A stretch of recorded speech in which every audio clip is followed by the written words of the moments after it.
Do you have a dysfunction with money? Does it always seem to slip through your fingers the minute you get it? Or maybe you don't have enough and you're always living paycheck to paycheck no matter how much you earn. Guys, if this is you, I was in the same boat as you pretty much my whole adult life. It wasn't until about 6 months ago that I started changing my habits. And if this is you guys and you're experiencing this situation right now, I want you to know that it's not too late to change your money habits. So in this video, guys, I'm going to share with you guys some of the things or money habits that you need to change if you don't want to end up broke like me at 51 years old. So before I get into the things that you need to do in order to avoid living paycheck to paycheck or avoid the situation that I'm in, I want to share with you guys first why I'm in the situation or how my dysfunction with money occurred. So as you guys know, I grew up in a working household family when I was young. My parents worked really hard. They were blue collar workers, never really had a lot of money. As a matter of fact, we were probably classified as poor, or back then the middle working class. My mom was a single mother trying to raise 4 kids, and it was very hard. But so she did the best that she could. But I remember that back in the day when school year came around and people would go to school with new clothes, I remember hating going back to school because I never could afford, or my parents couldn't afford, new clothes. We did get school supplies, the bare minimum, but we always ended up going back to school with either secondhand clothes or just one new pair of clothes, and that was pretty much it. Now, I don't blame them because they did the best that they could. And as far as I know, guys, my parents never invested, never saved a penny, and they didn't know anything about saving or investing, given the reason that I grew up without the knowledge. Unfortunately, a lot of people don't know this stuff until it's too late. And if you are one of the lucky few that actually learned this stuff when you were young about how to grow wealth or how to save and invest to make sure that you retire comfortably, then kudos to you guys. But unfortunately, it's not taught in our school system. At least it wasn't back in the day when I was growing up.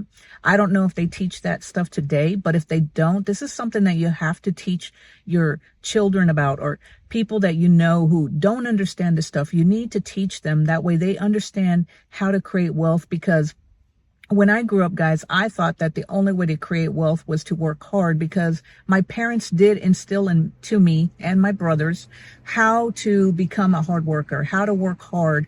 And it wasn't something that, it doesn't matter how hard you work, guys. It's not really a matter of how hard you work, because we all hear the stories about how people earn more money, or they earn $100,000 a year and they're still living paycheck to paycheck. It's not a matter of how hard you work. It's a matter of what you do with that money. And the only way that you're going to create wealth, guys, is learning how money works, how to use money as a tool that's going to create wealth for you. So let's go ahead and get into the things that you have to do or have to change your mindset about how money works if you don't want to end up poor like me at 51 years old and trying to catch up for retirement. Because I can tell you guys, it sucks being behind. But I'm doing everything that I can in order to be able to retire comfortably and retire with dignity. And I want to share with you guys the things that I've learned and changed my money habits in just the past 6 years. So it doesn't matter whether you've been doing these things, guys. It doesn't matter where you are financially. If you have a net worth of 0, you can still change your money habits, and you can still change how your retirement's going to look when you do get there. So the first thing first, guys, is that you have to live below your means. So I know it's really hard to do that in today's day and age, but if you earn $3,000 a month net bring home pay, guys, this is not gross, this is bring home net pay, you cannot spend more than $3,000 in the month. Now, I hear stories about people who earn $3,000 a month and they spend $3,500 a month.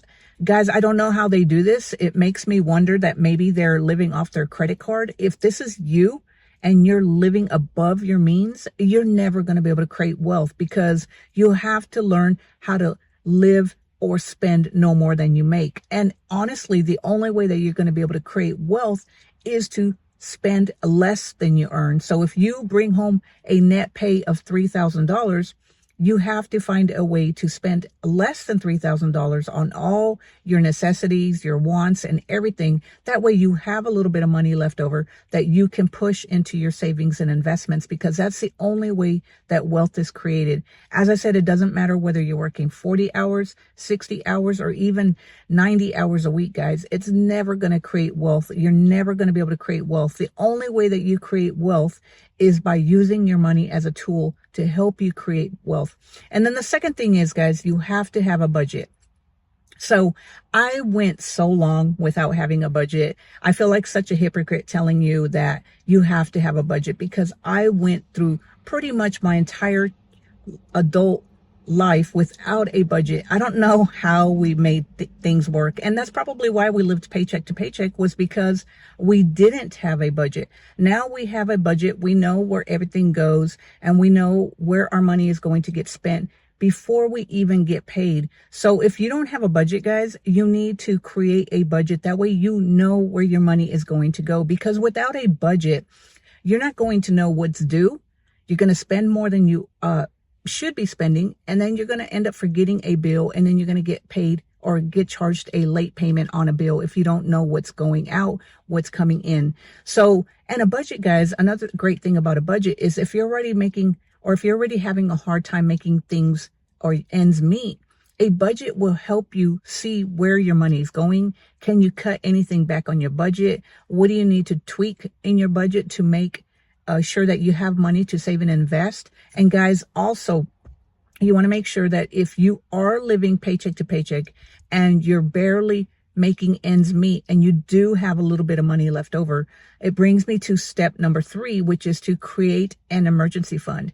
So if you're a low income earner like me, guys, and you don't have a lot of money left over to save and invest, or you are just living paycheck to paycheck and you happen to find an extra 25, 30 bucks every month that you now can start saving and investing, the first thing I want you to do is to create an emergency fund. If you don't have an emergency fund right now, you need to create an emergency fund. You don't want to start investing until you have at least $1,000 in your emergency fund. And the reason being is because you have to have some kind of liquidity in case you do run upon an emergency. And guys, it's not a matter of if you will ever have an emergency, it's a matter of when you will have an emergency. We all have emergencies. And like I said, guys, I didn't start changing my money habits until about 6 years ago. And we went through our whole adult life without an emergency. And I can tell you from experience that when you do have an emergency and an emergency arises, you're going to feel so good knowing that you can pay for that emergency out of the cash that you have saved in your emergency fund. So make sure that you have an emergency fund of at least $1,000. I know everybody says that you realistically should have an emergency fund of 3 to 6 months. I know that that's probably the right way to do it. But guys, if you're a low income earner like me, chances are you're not going to have a 3 to 6 month emergency fund. So if you can at least get $1,000 in there and feel good and comfortable knowing that if an emergency does arise, then you can go ahead and pay that. Because like I said, it's not a matter of if you're going to face an emergency, it's a matter of when it's going to happen. And guys, an emergency can come in the form of dental work, emergency dental work, emergency car repairs, a washer machine going out, anything that you're not expecting to happen. It's going to hurt the budget. And if you're already living paycheck to paycheck, then you're going to be forced to put it on a credit card. And that's just going to be a hard thing to swallow, especially with those interest rates. So these are the most important things that you have to do if you don't want to end up broke like me at 51 years old. And guys, I know you've heard it all before. Everybody says to do this, but I'm telling you from my personal experience, this is what I've changed from my money habits. I've gone from spending everything that we earn, understanding needs versus wants, living on a budget, having a small emergency fund in case anything does happen, and having now some money that we can invest and save on a regular basis. So the bonus, I want to share one more bonus thing with you guys, because I think it's so important that I think that it can help a lot of people. If you're close to retirement and you don't know what your retirement's going to look like, you don't know what Social Security is going to look like, and you don't have enough saved for retirement, you may want to think about getting a part-time job if you can or have the time for a part-time job. I know I work a lot online on my online business, so I stay busy with my online business, and now I have a part-time job at Home Depot.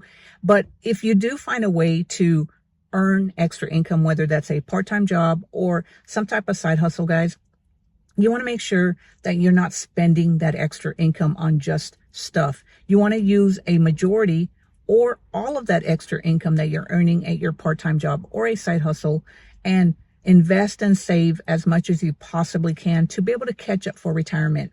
So I know a lot of people get depressed when they say they're behind on retirement, because that's how I felt when I started my journey of trying to catch up and get a net worth of at least $500,000 so that I can retire comfortably or with dignity, guys.